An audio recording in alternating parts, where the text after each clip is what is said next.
بسم الله الرحمن الرحيم والصلاة والسلام على سيدنا محمد وعلى آله وصحبه وسلم. أما بعد، السلام عليكم ورحمة الله وبركاته.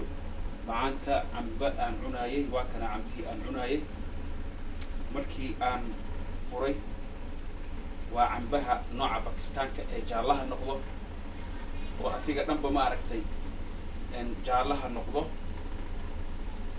مرتي سواكنا، لكن وحان أركي meeshaan inay wax ku jiraan.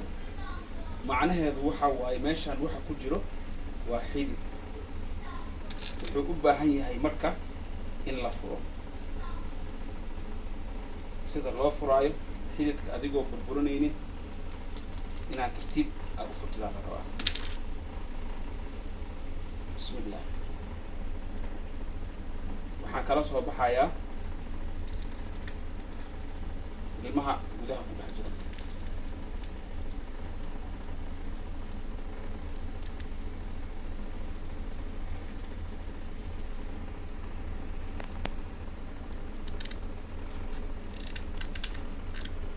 in la jijibiyo ma loo baahno.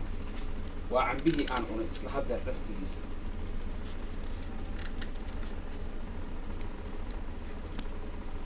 waa fududdahay mujeedaan. xididkii waa kana, caleentiina meeshaanay ka dhalan rabtaa. haddaad dhul haysatid saan ma u geline sida ugu fiican waxaa waaye markay dhulka ku dhacdo saasay ugu dhacaysaa, saasay u gelinaysaa, carraar ku dabooli. laakiin haddeer waxaan u samaynaynaa qaab cuseeb oo horey aan loo samaynin, oo ma aragti maadaama aan dhul haysanin haddeer oo lagu beeraayo. waxaan ku beeraa bahashaan caagan intaan dhexgelin wax kale ma samaynayo.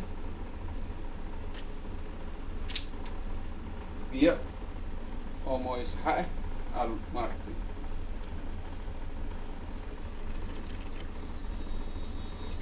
dhowr maalmood ka bacdi meeshaan waxaa ka soo baxayo geed عنبه. qaabkan waa haddii aad rabtid inaad dedejisid, laakiin markii aad dhulka gelisid ugu fiican. marka waxaan intaan joogay cajmaan fikrado hore igu jiray igu sii bataybo mashruuca la dhahayo cuntada jidadka. jid walba inaan ku beerno cunto maxaa inoo diiday? guri walba hortiisa geed hindi aan ku abuuranaa, maxaa inoo diiday inaan ku abuurano cambo ama qumbo ama zaytuun ama isbaandhees iyo nooc walba oo la cuni karo oo fawaakihda ka tirsan. marka waxaan usoo jeedinayaa ummadda Soomaaliyeed jidadka ha u sameeyaan geedo cunto oona waqfi guriga gudihiisana waxa waa ka samaysanaysaa, banaanka oo jidadkana waa ku samaynaysaa. waxaa cunaya caruurta sadaqaad ka heli, waxaa cunaya waayeelada xataa masaakiinta kulli sadaqa iyo ajra ka helaysaa. waxaa cunaya shimbirta sadaqaad ka helaysaa, qofa harsanayo sadaqaad ka helaysaa. marka waxaasoo dhan annagoo samaynayno jidadkeenna aan beeranno, cambo aan ku beeranno, qumbo aan ku beeranno, liin dhanaan, liin balbeelmo, wax walba oo furuut oo la beeri karo aan ku beeranno. waa fikir aan rabo inaan idiin soo jeediyo. wassalaamu calaykum waraxmatullaahi wabarakaatuh.